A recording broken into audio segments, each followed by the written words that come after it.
ტექნიკური დახმარების სფეროში თანამშრომლობის შესახებ მემორანდუმი გაფორმდა სოფლის მეურნეობის პროექტების მართვის სააგენტოსა და ამერიკის შეერთებული შტატების საერთაშორისო განვითარების სააგენტოს შორის.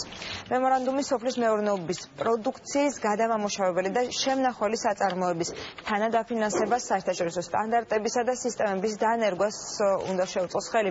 პროექტის ღირებულებიდან 50% USAID, ქართული მხარე 30%, ხოლო ბენეფიციარი კონკრეტულ შემთხვევაში 20% დააფინანსებს. მეურნეობის პროექტების მართვის სააგენტომ დღეს გააფორმა მემორანდუმი USAID RIP-თან, რომლის ფარგლებშიც სასოფლო-სამეურნეო პროდუქციის გადამამუშავებელი და შემნახველი საწარმოების ბენეფიციარებს გაეწევათ ტექნიკური მხარდაჭერა. პროცესი შეუწყობს, რა თქმა უნდა, სტანდარტების ამაღლებას ხელს, ექსპორტის პოტენციალის გაზრდას და იმპორტ ჩანაცვლებას. ეს დოკუმენტი ძალიან მნიშვნელოვანია ქართული აგრობიზნესის განვითარებისთვის. საერთაშორისო სტანდარტების დამკვიდრება გაზრდის ქართული პროდუქციის სანდოობას და შესაბამისად ექსპორტს ევროპულ ბაზარზე.